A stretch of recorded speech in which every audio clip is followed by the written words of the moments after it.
тоҷикистон кишварест ташаббускор на танҳо дар сатҳи минтақаи Осиёи Марказӣ, балки дар сатҳи ҷаҳон.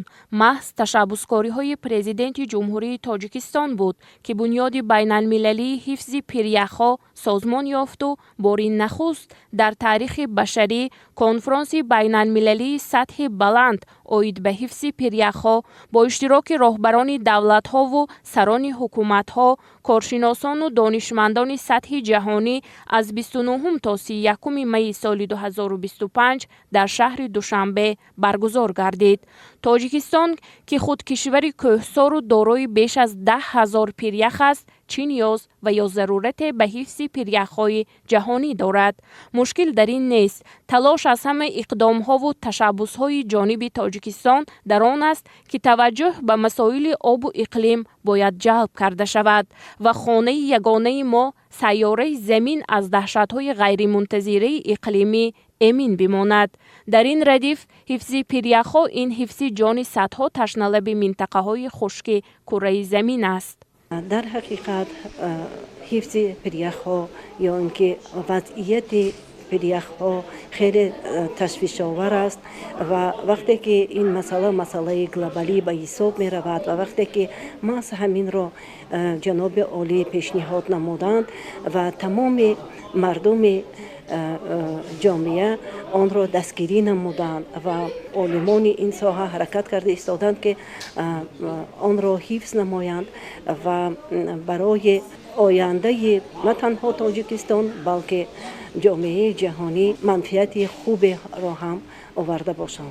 асосгузори сулҳу ваҳдати миллӣ, пешвои миллат, президенти ҷумҳурии Тоҷикистон муҳтарам Эмомалӣ Раҳмон иброз медоранд, ки тағйирёбии иқлим боиси нобуд шудани сеяки пиряхҳои кӯҳӣ дар ҷаҳон гардидааст, ки ин на танҳо мушкилоти экологӣ, балки тамоми соҳаҳои ҳаёти инсон аст.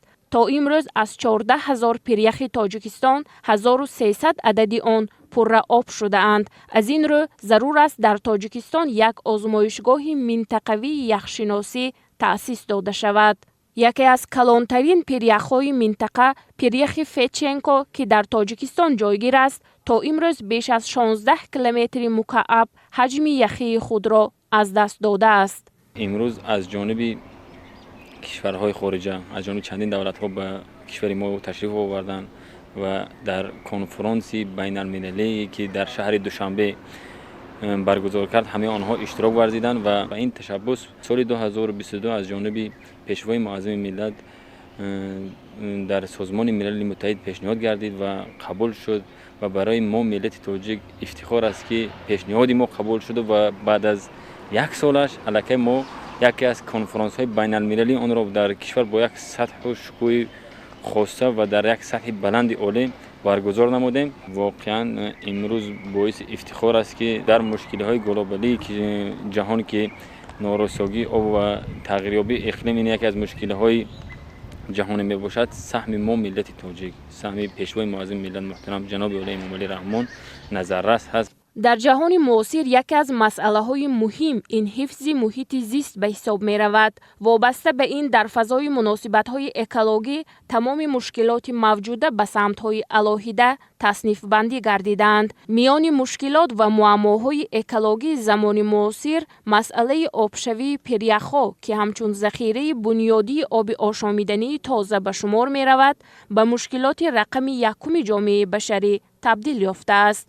аз ин рӯ ин ва дигар масъалаҳо, махсусан мушкилоти тағйирёбии иқлим, норасоии оби нӯшокӣ, обшавии пиряхҳо ва таъмини амнияти экологии инсоният дар меҳвари ташаббусҳои асосгузори сулҳу ваҳдати миллӣ, пешвои миллат, президенти ҷумҳурии Тоҷикистон муҳтарам Эмомалӣ Раҳмон қарор гирифтааст.